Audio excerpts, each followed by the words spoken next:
আসসালামু আলাইকুম। আমার চতুর্থ শ্রেণীর বাচ্চারা, আশা করি তোমরা সবাই ভালো আছো। আজকে আমি তোমাদের বাংলাদেশ ও বিশ্ব পরিচয় বইয়ের প্রথম অধ্যায় নিয়ে চলে এসেছি। এই অধ্যায়টা আমরা আজকে পড়ব, অনুশীলনী সমাধান করব, পাশাপাশি আমাদের রিডিং অংশের মধ্যে যে বক্সগুলো থাকে সেগুলোও সমাধান করব। তো চলো আমরা আজকে এই 2026 সালে বইয়ের সূচিপত্রটা একটু দেখে নিই। দেখো কি আছে প্রথম অধ্যায়ে, প্রাকৃতিক ও সামাজিক পরিবেশ। তোমাদের গত বছরের সাথে এই বছরের বইয়ের ভীষণ পার্থক্য আছে। তো চলো প্রথম অধ্যায়ে কি পড়িয়েছে, কি জানাতে চেয়েছে আমরা সেগুলোই পড়ব। অধ্যায় 1, প্রাকৃতিক ও সামাজিক পরিবেশ। প্রাকৃতিক ও সামাজিক পরিবেশের পারস্পরিক নির্ভরশীলতা, মানে সামাজিক এবং প্রাকৃতিক একজনের উপর নির্ভরশীল, কিভাবে নির্ভরশীল সেটাই কিন্তু আমরা জানব। খুব সুন্দর একটা দৃশ্য দেয়া আছে। কি বলেছে এখানে, উপরের ছবিটি পর্যবেক্ষণ করে প্রাকৃতিক ও সামাজিক পরিবেশের পারস্পরিক নির্ভরশীলতা সম্পর্কিত প্রশ্নের উত্তর লিখি। কি কি প্রশ্ন দিয়েছে? প্রাকৃতিক পরিবেশের উপাদানগুলো কি কি? সামাজিক পরিবেশের উপাদানগুলো কি কি? সামাজিক পরিবেশ কিভাবে প্রাকৃতিক পরিবেশের উপর নির্ভরশীল? তাহলে আমি আমার অ্যান্সার শিট থেকে দেখাচ্ছি। দেখো, প্রাকৃতিক পরিবেশের উপাদানগুলো কি কি? তাহলে প্রাকৃতিক পরিবেশের উপাদানগুলো কি কি? গাছপালা, মাটি, পানি, বায়ু, নদী, মেঘ, সূর্য। এক কথায় প্রকৃতির দিকে যদি তাকাই, সৃষ্টিকর্তা যা সৃষ্টি করে দিয়েছেন সেটাই হলো আমাদের প্রাকৃতিক পরিবেশ। আচ্ছা, তাহলে সামাজিক পরিবেশের উপাদানগুলো কি কি?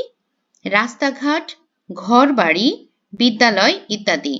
এগুলো আমরা প্রাকৃতিক পরিবেশের উপাদানগুলোর সাহায্য নিয়েই কিন্তু তৈরি করি। এরপরে বলেছে সামাজিক পরিবেশ প্রাকৃতিক পরিবেশের উপাদানের উপরে কিভাবে নির্ভরশীল সেটা বলার জন্য। সামাজিক পরিবেশ প্রাকৃতিক পরিবেশের উপাদানের উপর নির্ভরশীল। সামাজিক পরিবেশের উপাদানগুলো তৈরি করতে প্রাকৃতিক উপাদান ব্যবহার করা হয়। যেমন ঘরবাড়ি তৈরিতে মাটি, কাঠ, পানি ইত্যাদি প্রাকৃতিক উপাদান প্রয়োজন। মানুষ প্রাকৃতিক সম্পদের উপর নির্ভর করে তার সামাজিক পরিবেশ গড়ে তোলে। আচ্ছা, এরপর আমরা একটু আবার যাই 2 নম্বর পৃষ্ঠায় কি বলেছে।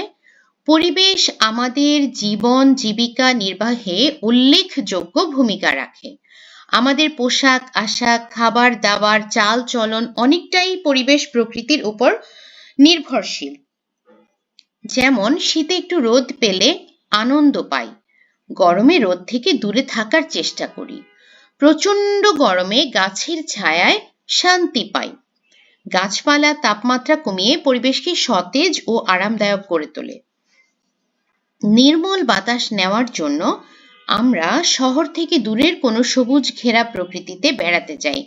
এই যে এখন দেখো, তোমরা ছুটি ছাটা পেলে কি করো? গ্রামের বাড়িতে বেড়াতে যাও, নানা বাড়ি, দাদা বাড়ি, অথবা যারা গ্রামে না যেয়ে শহরের কোথাও এরকম পরিবেশ খোঁজো, সবুজ ঘেরা পরিবেশ খোঁজো, তারা সাধারণত রিসোর্ট গুলোতে ঘুরতে যাও, তাই না?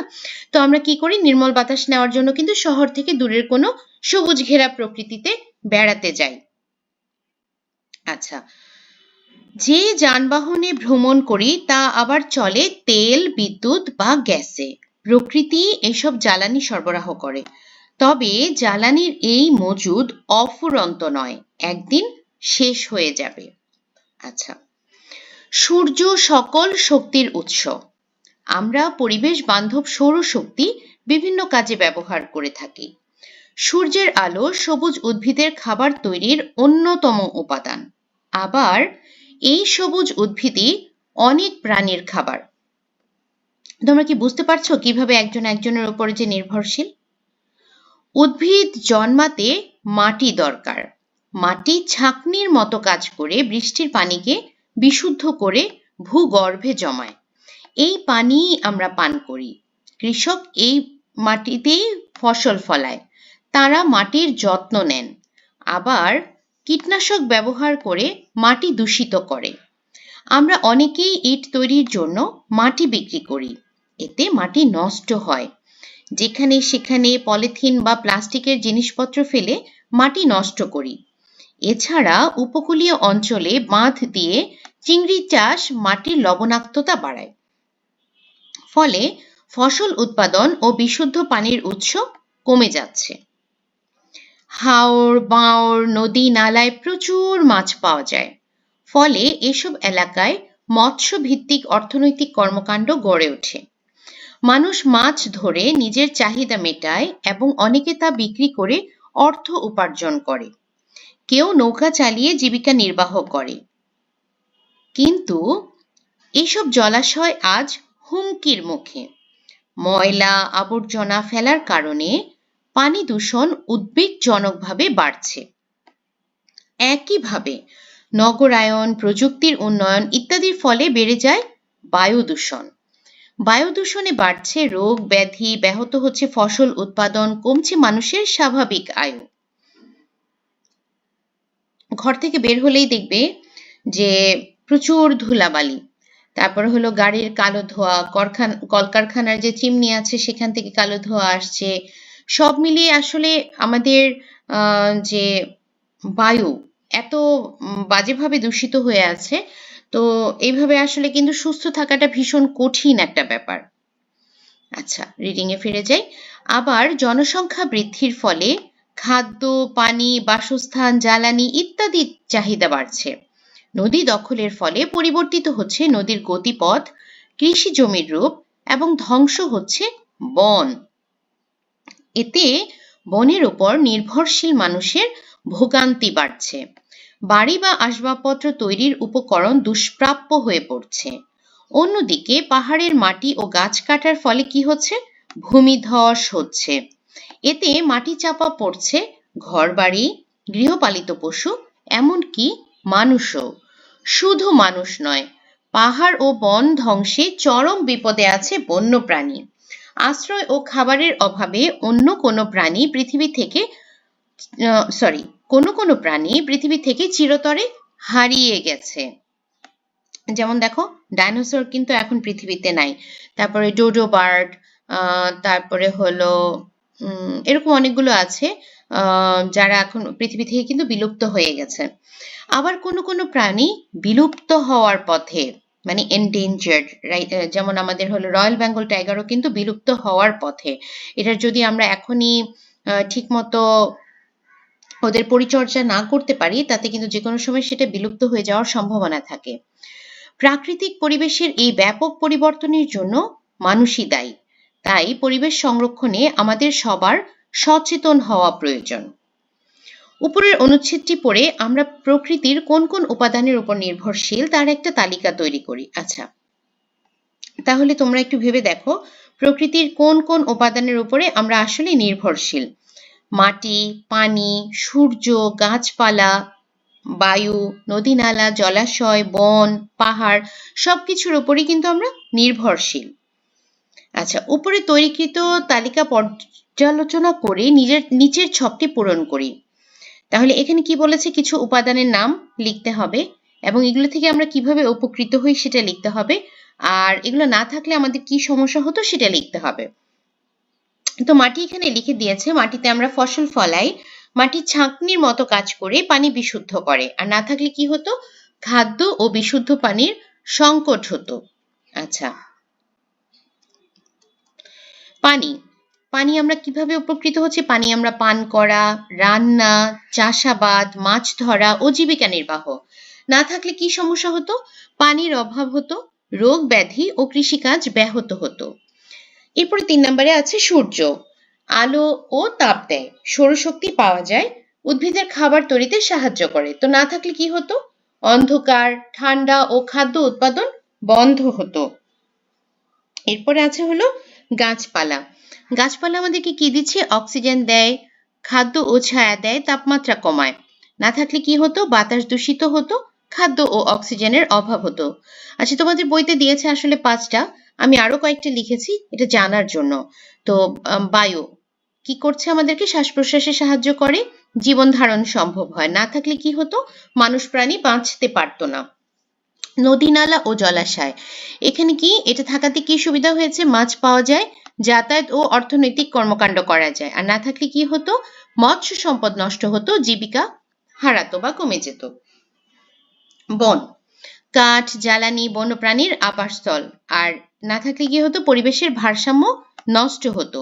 পাহাড়, প্রাকৃতিক ভারসাম্য রক্ষা, বন্যপ্রাণীর আবাস, না থাকলে কি হতো, ভূমিধস, প্রাণ ও সম্পদের ক্ষতি। আচ্ছা, এবার আমরা 4 নম্বর পৃষ্ঠায় যাব। এখানে বলেছে পূর্বের পৃষ্ঠার অনুচ্ছেদটি পড়ে প্রাকৃতিক পরিবেশ কিভাবে মানুষের কার্যক্রম দ্বারা ক্ষতিগ্রস্ত হয় তা নিচের মাইন্ড ম্যাপে লিখি। যেমন দেখো, এই যে একটা লিখে দিয়েছে মাটি, মাটি থেকে কি হচ্ছে, মাটি কেন তোমার মানুষের কাজ দ্বারা কিভাবে ক্ষতিগ্রস্ত হচ্ছে, কীটনাশক ব্যবহার, আমরা কীটনাশক ব্যবহার করছি, আমি দেখিয়ে দিচ্ছি তোমাদেরকে। এই যে প্লাস্টিক এবং পলিথিন ফেলছি, কারণ এগুলো হলো পচন হয় না, হ্যাঁ, পচে যে মাটির সাথে মিশে যাবে তা হচ্ছে না। সো এরা বছরের পর বছর কিন্তু ওভাবে মাটিতে থেকে যাচ্ছে এবং মাটিকে দূষিত করছে। পানি, পানি কিভাবে আমরা দূষিত করছি, নদী নালা, খাল বিল, জলাশয়ে আমরা ময়লা আবর্জনা ফেলছি, শিল্প বর্জ্য ফেলছি, সো পানি দূষণ বাড়ছে। বন, বনে কি হচ্ছে, নির্বিচারে আমরা বন কাটছি, বন উজাড় করছি, বসতি স্থাপন করছি, তাতে জীববৈচিত্র্য নষ্ট হচ্ছে, বন্যপ্রাণী বিপন্ন হয়। পাহাড়, পাহাড় হলো পাহাড় কাটা, গাছ ও মাটি অপসারণ, ফলে কি হচ্ছে, ভূমিধস হয়। বায়ু, বায়ু কিভাবে আমরা দূষিত করছি, যানবাহন ও কারখানার ধোঁয়া, নগরায়ন ও প্রযুক্তির অপব্যবহার, এই কারণে দূষিত বায়ু দূষিত হচ্ছে। তো তোমরা এখানে আমি যে পয়েন্টগুলো লিখেছি সেগুলাই এই স্পেসগুলোতে লিখে দিবে যে কিভাবে আমরা প্রাকৃতিক পরিবেশকে নষ্ট করছি। এরপরে আছে পরিবেশকে আমরা কিভাবে, এতক্ষণ তো আমরা জানলাম কিভাবে আমরা পরিবেশকে ধ্বংস করলাম, এখন আমরা কিভাবে সংরক্ষণ করতে পারি সেটা জানবো। 4টা ছবি দেওয়া আছে, দেখো প্রথম ছবিতে বোঝাই যাচ্ছে যে তোমার এখানে একটা বায়ু দূষণের ছবি, একদম তোমার গাড়ির কালো ধোঁয়া আসছে, কলকারখানার চিমনি থেকে কালো ধোঁয়া আসছে। 2 নম্বরে শব্দ দূষণ, 3 নম্বরে মাটি দূষণ, 4 নম্বরে পানি দূষণ। তাহলে এই ছবিগুলো পর্যবেক্ষণ করে আমরা লিখবো এখন যে আমরা ছবি নাম্বার 1-এ কি দূষিত হচ্ছে, কিভাবে দূষিত হচ্ছে, এভাবে করে আমরা 4টাই লিখবো। তাহলে 1 নম্বর ছবিতে কি দূষিত হচ্ছে, বায়ু, কিভাবে হচ্ছে, যানবাহন ও কলকারখানার ধোঁয়ার মাধ্যমে। এরপরেটাতে হচ্ছে হলো শব্দ দূষণ, কিভাবে, যানবাহনের উচ্চ শব্দ এবং হর্ন বাজানোর মাধ্যমে। 3 নম্বরে কি হচ্ছে, মাটি বা ভূমি, মাটি দূষণ, কিভাবে হচ্ছে, যেখানে সেখানে ময়লা আবর্জনা ফেলার মাধ্যমে। 4 নম্বরে হচ্ছে পানি দূষণ, কলকারখানার বর্জ্য ও রাসায়নিক পদার্থ পানিতে ফেলার মাধ্যমে। আচ্ছা, এরপরে আমরা যাব পৃষ্ঠা নাম্বার 6-এ, আমার দেখা আশেপাশের পরিবেশের কি কি উপাদান দূষিত হচ্ছে ও কেন হচ্ছে নিচের ছকে লিখি। আচ্ছা, তো চলো, আশেপাশে আমি দেখছি প্রথমে বায়ু দূষণ কিভাবে হচ্ছে, কলকারখানার ধোঁয়া, যানবাহনের ধোঁয়া, জীবাশ্ম জ্বালানি পোড়ানো এবং নির্মাণ কাজের ধুলাবালির কারণে বায়ু দূষিত হচ্ছে। পানি, পানি কিভাবে হচ্ছে, কলকারখানার বর্জ্য, রাসায়নিক সার ও কীটনাশক ব্যবহার এবং যেখানে সেখানে ময়লা আবর্জনা ফেলার কারণে পানি দূষিত হচ্ছে। মাটি, মাটি কিভাবে হচ্ছে, শিল্প বর্জ্য, প্লাস্টিক, পলিথিন ও অতিরিক্ত রাসায়নিক সার ব্যবহারের কারণে মাটি দূষিত হচ্ছে। শব্দ, শব্দ কিভাবে দূষিত হচ্ছে, যানবাহন, কলকারখানা ও নির্মাণ কাজের অতিরিক্ত শব্দের কারণে শব্দ দূষণ হচ্ছে। আচ্ছা, এরপরে আমরা কি পড়ব, নিচের ছবিগুলো পর্যবেক্ষণ করে পরিবেশ সংরক্ষণে আমি কি করব তা পাশের খালি জায়গায় লিখি। ওকে, তাহলে ছবি আমাদেরকে দিয়েছে টোটাল এখানে 4টা, এগুলো দেখে আমি আমার করণীয় লিখব। তাহলে প্রথম ছবি দেখে আমরা যেটা বুঝতে পেরেছি যে এটা পানি দূষণের ছবি, তাহলে আমরা কি করব, ময়লা আবর্জনা নির্দিষ্ট স্থানে বা ডাস্টবিনে ফেলবো, যেখানে সেখানে প্লাস্টিক, পলিথিন ও অন্যান্য ময়লা ফেলবো না। জলাশয়ে ময়লা ফেলা থেকে সবাইকে বিরত থাকতে সচেতন করব। 2 নম্বরে আমরা কি দেখলাম, যে গাছ কেটে ফেলছে, বন উজাড় করছে বা বৃক্ষ নিধন করছে। তো আমরা কি করব, গাছপালা ও বন সংরক্ষণ করব, বেশি বেশি গাছ লাগাবো এবং অন্যদের গাছ লাগাতে উৎসাহিত করব। ইচ্ছা মতো গাছ ও পাহাড় কাটা থেকে সবাইকে বিরত রাখার চেষ্টা করব। 3 নাম্বার কি দেখে আমরা বুঝলাম, দেখে আসি তো 3 নাম্বারের ছবি। এই যে পরিবেশ দূষণ করা হচ্ছে, হ্যাঁ, অপরিষ্কার থেকে কি করব আমরা, আমার চারপাশের পরিবেশ পরিষ্কার পরিচ্ছন্ন রাখবো এবং যেখানে সেখানে ময়লা ফেলবো না। আমিও বর্জ্য নির্দিষ্ট স্থানে ফেলবো এবং প্লাস্টিকের ব্যবহার সীমিত করব। আচ্ছা, 4 নম্বর ছবিতে আমরা কি দেখেছি, যে পাখিকে নির্বিচারে গুলি করে মেরে ফেলা হচ্ছে, ঠিক আছে। তাহলে এটা হলো কি করব, আমি কখনোই বন্য প্রাণী শিকার করব না এবং অন্যদেরও এই কাজ থেকে বিরত থাকতে উৎসাহিত করব। প্রাণীকুল ও গাছপালা পরিবেশের ভারসাম্য রক্ষায় গুরুত্বপূর্ণ ভূমিকা পালন করে। ওকে,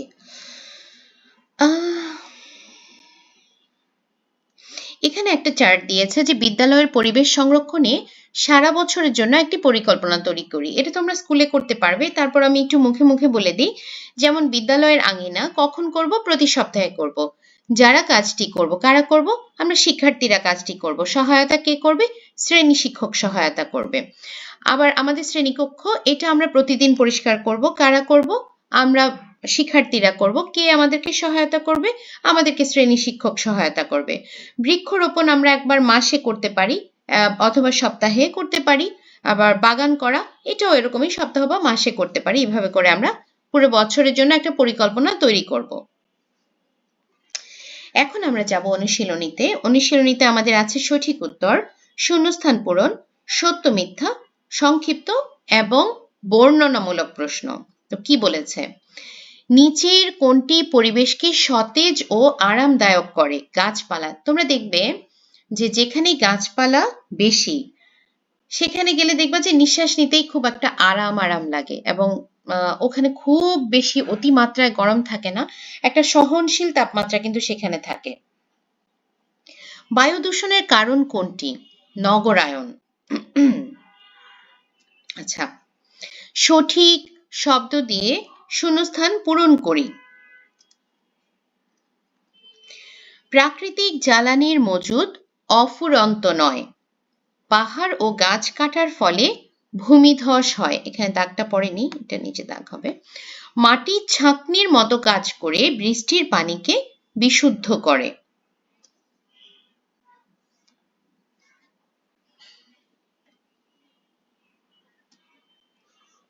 আচ্ছা, এরপরে আমরা যাব সত্য এবং মিথ্যাতে। উপকূলীয় অঞ্চলে বাঁধ দিয়ে চিংড়ি চাষ করলে মাটির লবণাক্ততা কমে যায়। মিথ্যা। প্লাস্টিকের বোতল জলাশয়ে ফেললে পানি দূষণ হয়। সত্য।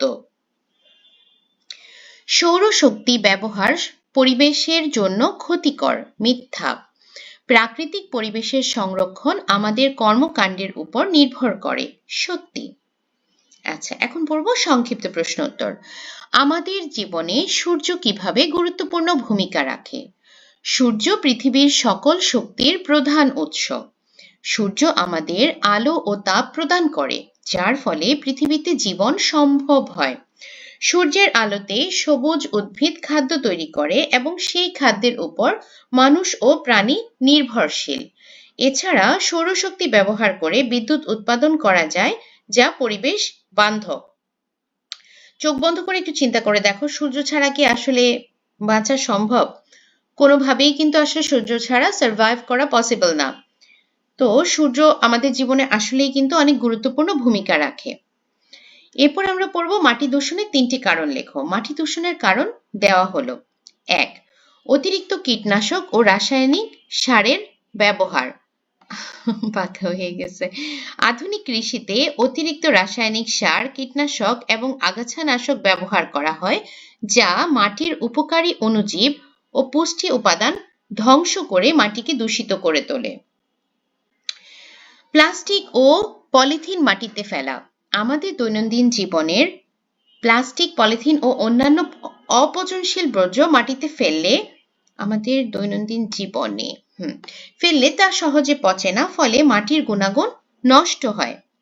শিল্প কারখানার বর্জ্য, কারখানা থেকে কলকারখানা থেকে কলকারখানা থেকে বের হওয়া ক্ষতিকর রাসায়নিক বর্জ্য সরাসরি মাটিতে মিশে মাটিকে দূষিত করে। বন ধ্বংসের 3টি কারণ লেখো। বন ধ্বংসের কারণগুলো হলো কৃষিকাজ ও চাষাবাদ, ক্রমবর্ধমান জনসংখ্যার খাবারের চাহিদা মেটানোর জন্য বনের গাছপালা কেটে নতুন নতুন কৃষি জমি তৈরি করা হয়, বসতি ও অবকাঠামো নির্মাণ, ঘরবাড়ি তৈরি, নতুন রাস্তাঘাট নির্মাণ এবং কলকারখানা স্থাপনের জন্য ব্যাপক হারে বন উজাড় করা হয়।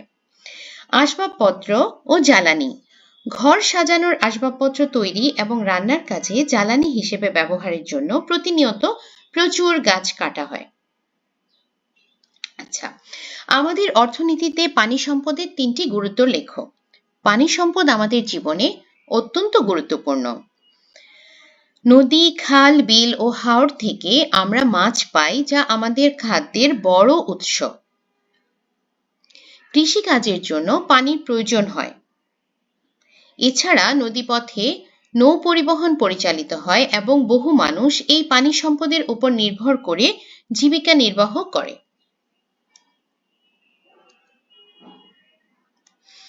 প্রাকৃতিক ও সামাজিক পরিবেশ কিভাবে একে অপরের উপর নির্ভরশীল?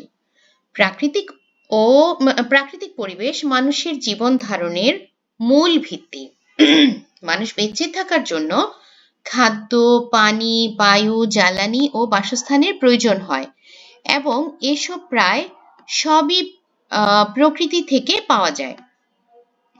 মাটি থেকে আমরা ফসল উৎপাদন করি, যা আমাদের খাদ্যের প্রধান উৎস।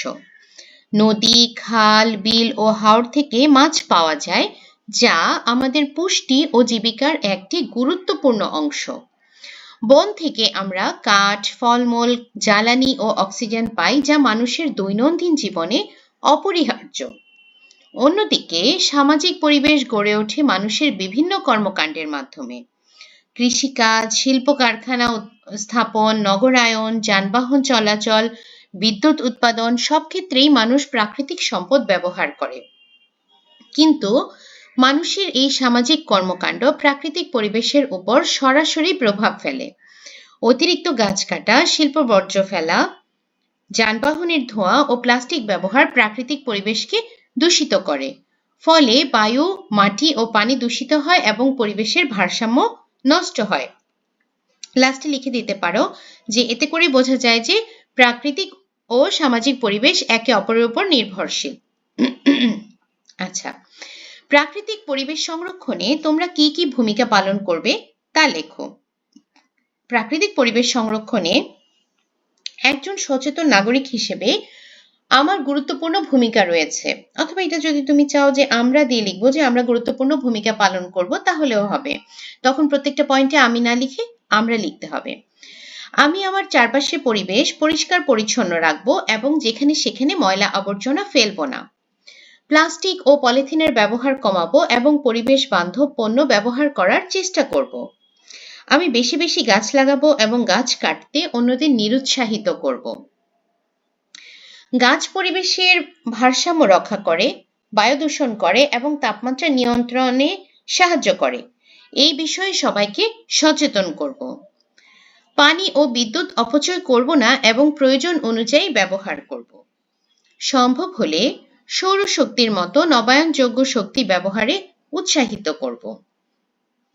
এছাড়া আমি আমার পরিবার, বন্ধু ও প্রতিবেশীদের পরিবেশ সংরক্ষণের গুরুত্ব বোঝাবো।